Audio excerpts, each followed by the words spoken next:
and just going to share my screen and welcome everybody to our weekly moment. We are back. Last week I was in Dorset, so I was with the Dorset Council team delivering the Festival of the Future.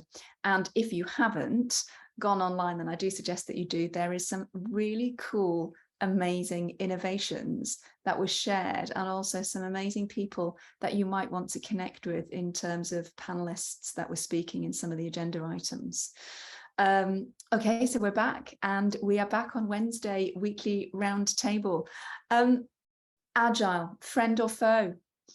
It's a really, really interesting one, isn't it? I'm not sure whether you're aware, but Agile is now in its 21st year. So I put out two polls, one last week and one this week. My first poll was, is it time for us to have a retrospective of Agile itself? And my other interesting poll was, do we think that Agile has gone mad?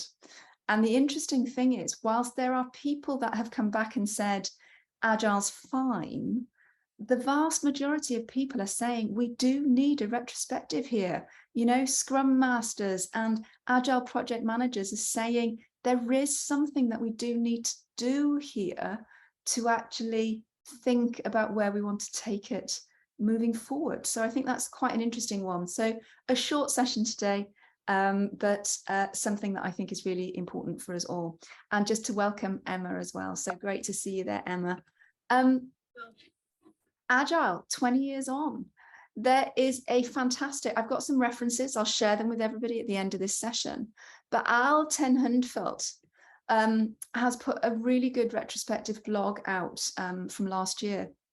And one of the quotes that he puts in his blog is that Agile as a label won. Nobody wants to be called non-Agile.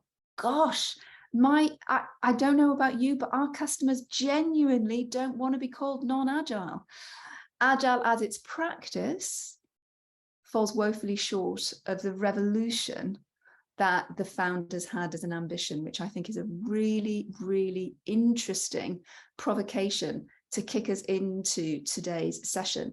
All I want to do today is really provoke us with 5 considerations and a few banana skins. So it'd be interesting to see how we feel, you know, genuinely, how do we feel about what I'm about to say? Does that feel good? You know, are we Agile purists ourselves? And that's absolutely fine. You know, it's just seeing where today falls for everybody. In the blog, what is interesting is we can easily go to the Agile Manifesto and have a look that in 2001, when, you know, Jeff Sutherland and everybody came together to put the Agile Manifesto together, there was also 4 value statements that they put together, which don't necessarily always get shared. We tend to go straight to the manifesto. But the 4 value statements are individuals and interactions over process and tool, working software over comprehensive documentation, customer collaboration over contract negotiation, and respond to change rather than follow the plan. Now, I find that really interesting. And I find that interesting because what it's saying is, right at the very beginning, in 2001, the people that put together Agile recognize that it's a spectrum. It's not a yes or no. It's not a are you or are you not. It's a spectrum. So it's understanding Agile as a spectrum. Very, very interesting. Jim Highsmith, again, part of the original manifesto group, really talks about the reason why Agile came about. And they were radical. They were a radical group of software developers. They wanted something that was not devoid of methodology. Again, a lot of people will say Agile has no methodology, or Agile methodology versus waterfall methodology. It's one or the other. What's interesting here is they're saying that Agile was a light methodology, using a set of light working behaviors that allowed for speed and stop in order to rapidly develop continuous software. Wow, we've forgotten a few things, haven't we, in terms of thinking about what we ought to be considering when we're thinking about Agile. So my first consideration is we must all understand the truth of the origin story. And the truth of origin story is really important in humanizing transformation, because the origin story basically means and recognizes that it doesn't matter what project or program we're working on, the users were there before, they are with us now, and when our project delivers, they will be the ones that will continue on at the end of the project or program. So it's really, really aligned with that particular element of humanizing transformation. What Jim also came up with was just saying that in the maturity of Agile in its first kind of decade, 15 years, up to and including 2005, what they recognized was this: of those 4 values, there is a reality when you start to build Agile out into the system. Really interesting to get your thoughts, Ravi and Emma, on this one, definitely, because of the environments that you are both familiar with in terms of public sector. But what he's saying here is they recognized that once you start to broaden out the concept of Agile into the reality of the system, you start to come up against complexity. And it's really important for us to recognize that. You know, it turns out that prioritizing individuals and interactions is really pretty difficult to do, because a lot of organizations do feel it is easier to sell a process or sell a methodology or sell a technological solution to the business. Equally, it turns out that software, working software, the continuous iteration and development of software is harder to produce than unrealistic plans in the realms of documentation. Now, I've been involved in a few Agile projects that are technology product projects. And what I have discovered there is the individuals are saying to the business, saying to the PMO, Dilyn, saying to the senior leaders of the business, we don't know what we're building. We don't know what it will look like. You have to trust us. And that's taking the concept just a little bit too far. Really interesting. The third one is, it turns out, and I think, hey, Ravi and Emma, look at this third one. It turns out that collaborating with users, albeit customers, requires trust and vulnerability, and it needs it to be present always within the business setting. Now, that shows us that if we're wanting to expand Agile out into an organizational system to support humanizing transformation, we have some fundamentals that we need to take on board.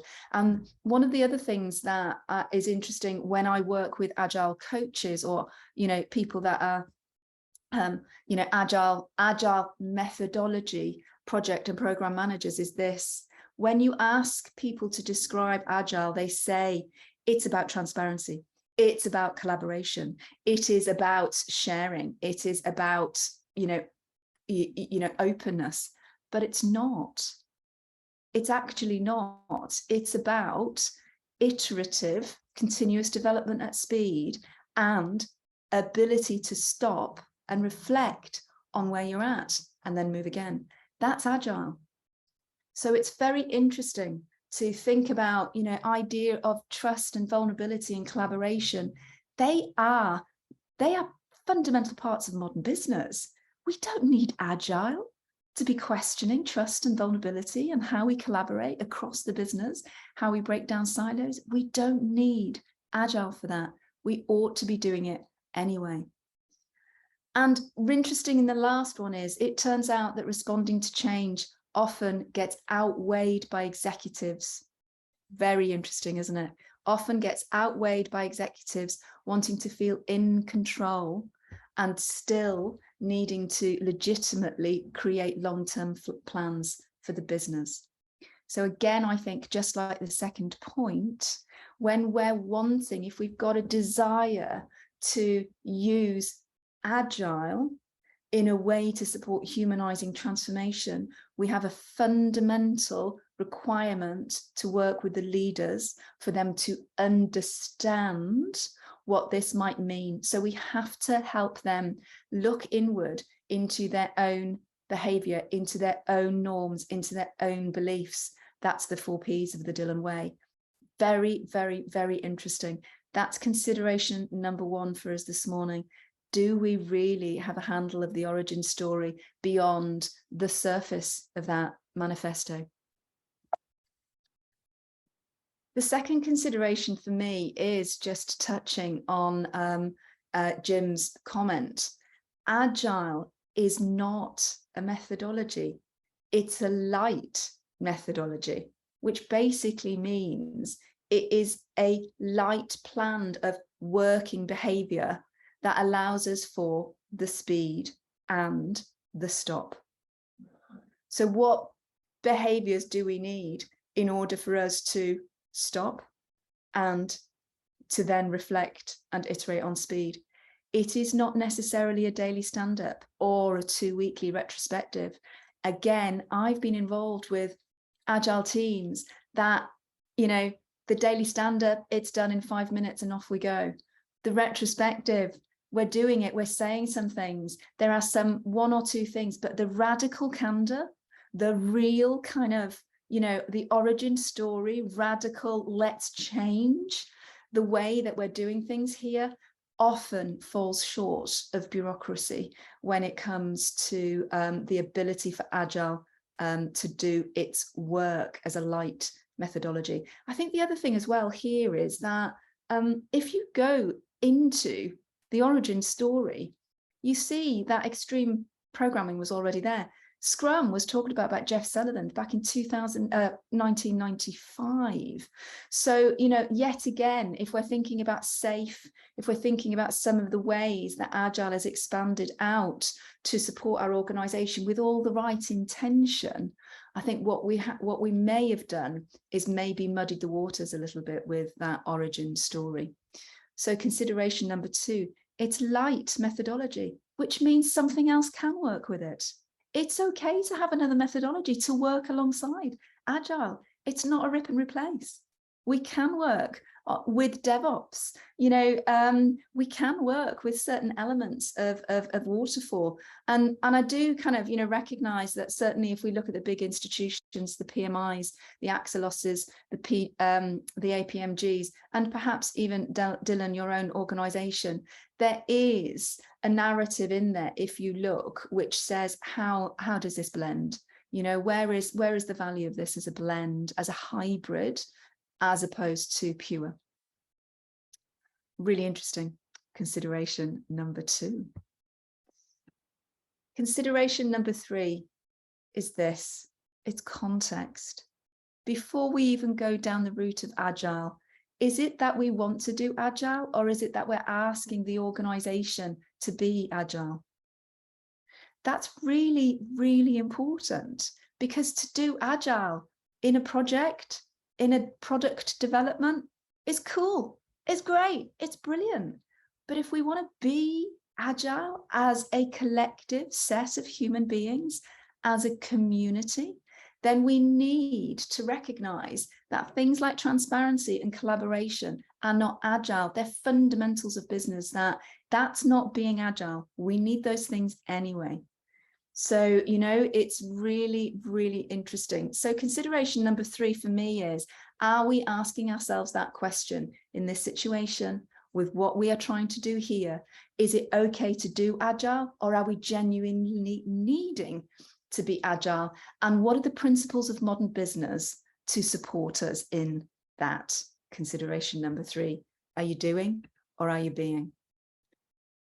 Consideration number 4 is an interesting one, which is really where it starts to play into humanizing transformation, where it starts to really kick in to its efficacy within the Dilyn Way framework, broadening out our thinking.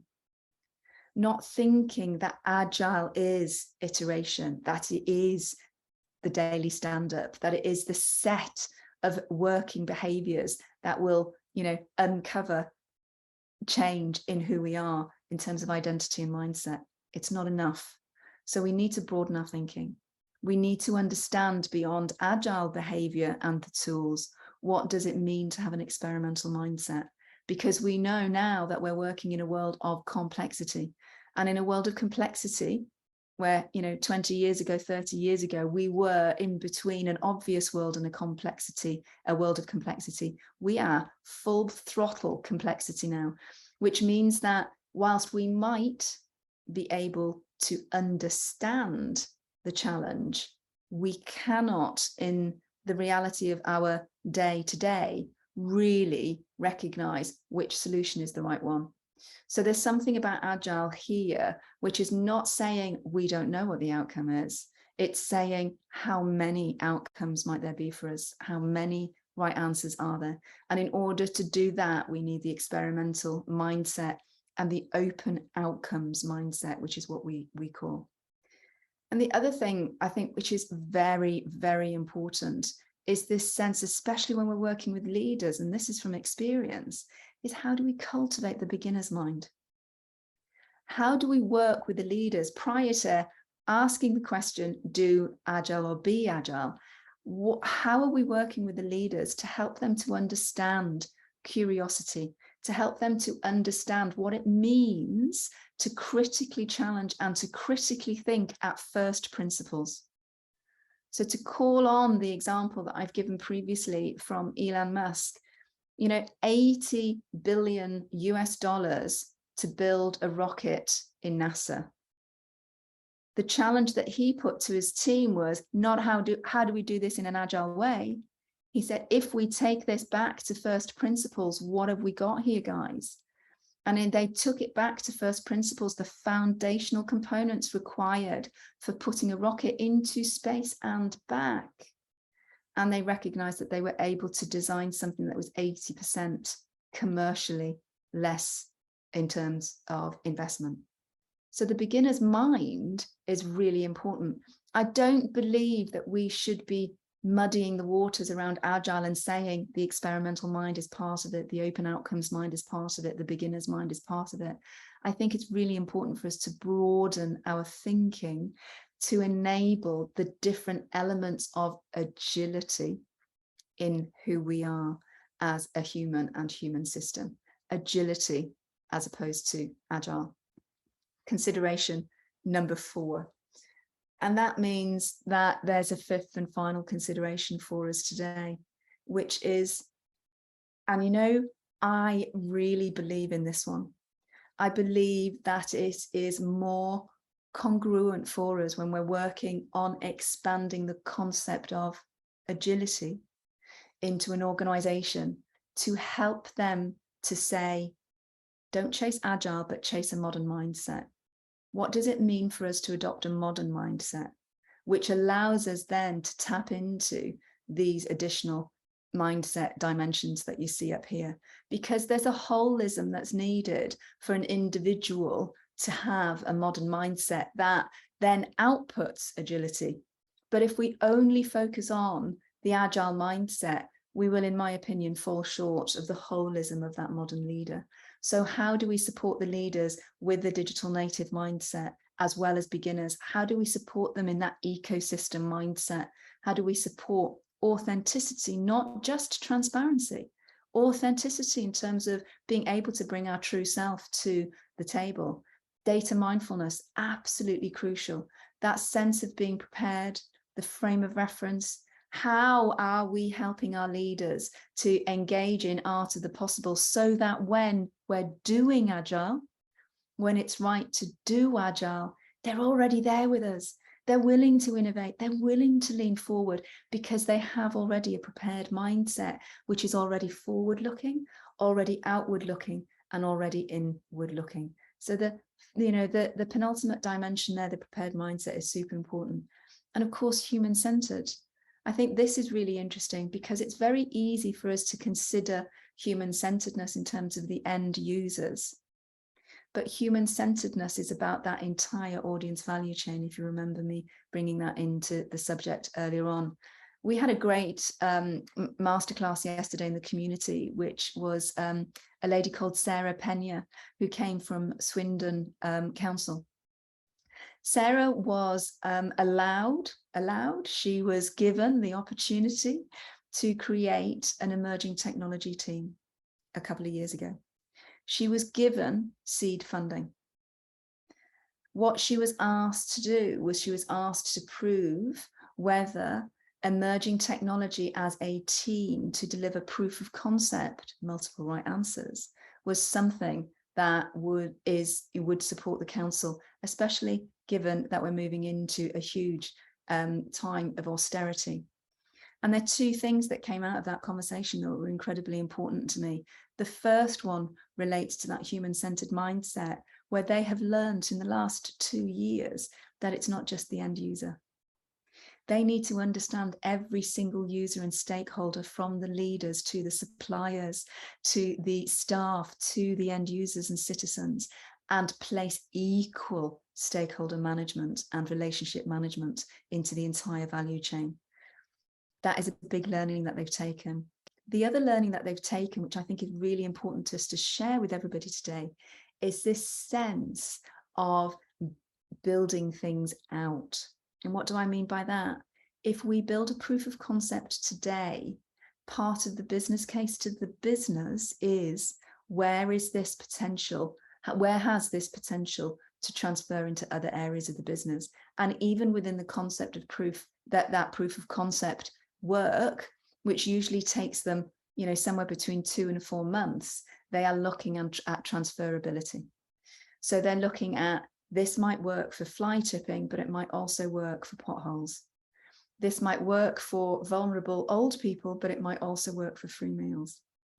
And when they're understanding the transferability at the proof of concept stage, when they go to the business, what are they doing?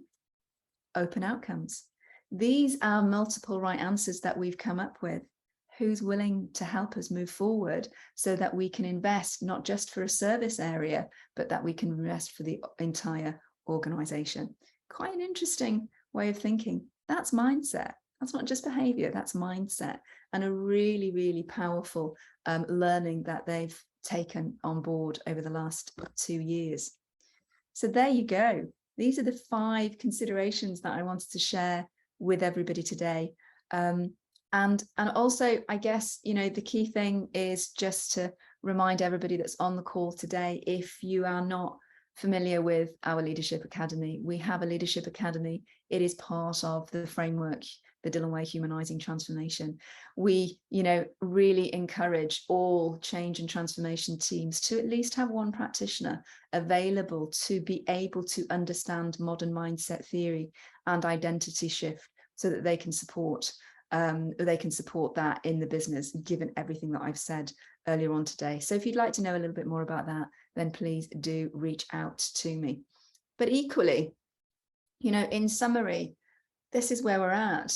We do need to be clear on our attention, do we want to do digital agile or be agile? And if it's being agile, then we're knocking on the door of modernity. So our language and our narrative probably should expand. We're working with an organization at the moment that came to us and asked us to deliver agile mindset shift. After a little bit of initial discovery, 66% of the team are in fear of it. They've closed off their mindset to it. And yet, if we are in conversation talking about how can we modernize, what does modernization look for us to be a modern worker, to contribute with modern thinking and modern skill sets and competencies in the future transformation of the organization? Bingo, we've got it. So it's just that simple narrative shift. And it's not in any way, shape or form diluting the origin story of Agile. It's actually supporting it even more, because if we're supporting a modern mindset and identity evolution, what we're going to be doing is we're going to be increasing collaborative working. We're going to be increasing open authenticity and transparency, which is just the tools that doing Agile really wants for it to absolutely work. So really important. I think one of the other things as well, which is an interesting one, is that in summary, Agile does take time and commitment. So again, if we're understanding the human side of it, then we can potentially have some alignment there in terms of tools. really, really important.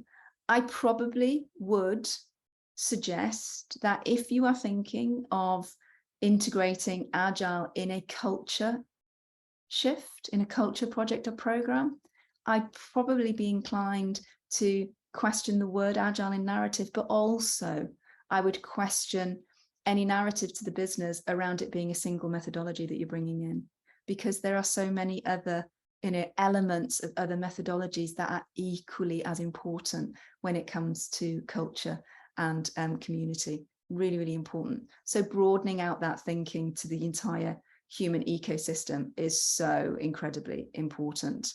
So how interesting is that in terms of Agile? Do we do Agile, or are we being Agile? Always I share some banana skins, don't I? And I've got 3 banana skins today.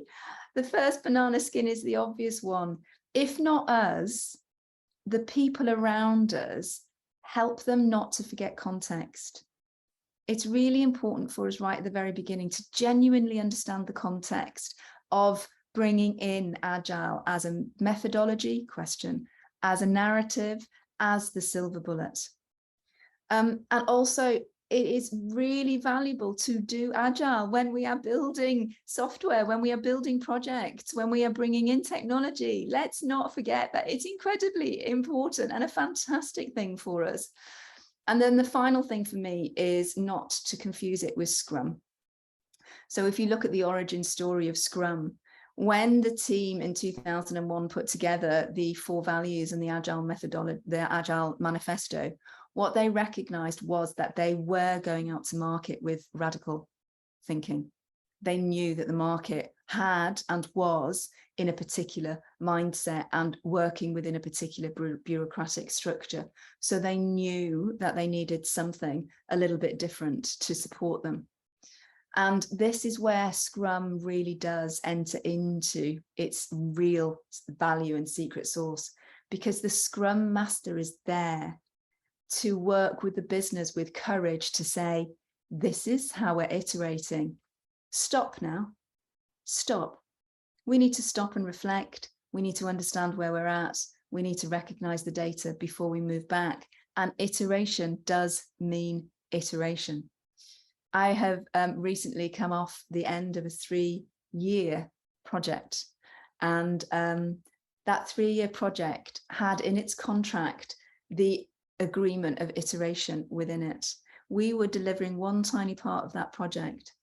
Without the real Scrum Master profile within that project, the program director was unable to fight for the iterations that the data was truly bringing up for us, and also fight the requirement for us to deliver from the business in terms of iteration and stop, in terms of stop and reflect. So there is really big value for us if we're in a situation where the doing Agile is prior to any modern mindset theory. If we have got, quite a lot of evidence that says we've got traditional thinking in the business area, it really is important for us to consider that, additional Scrum, that strength and that courage of a Scrum Master to be able to challenge the business when it comes to stop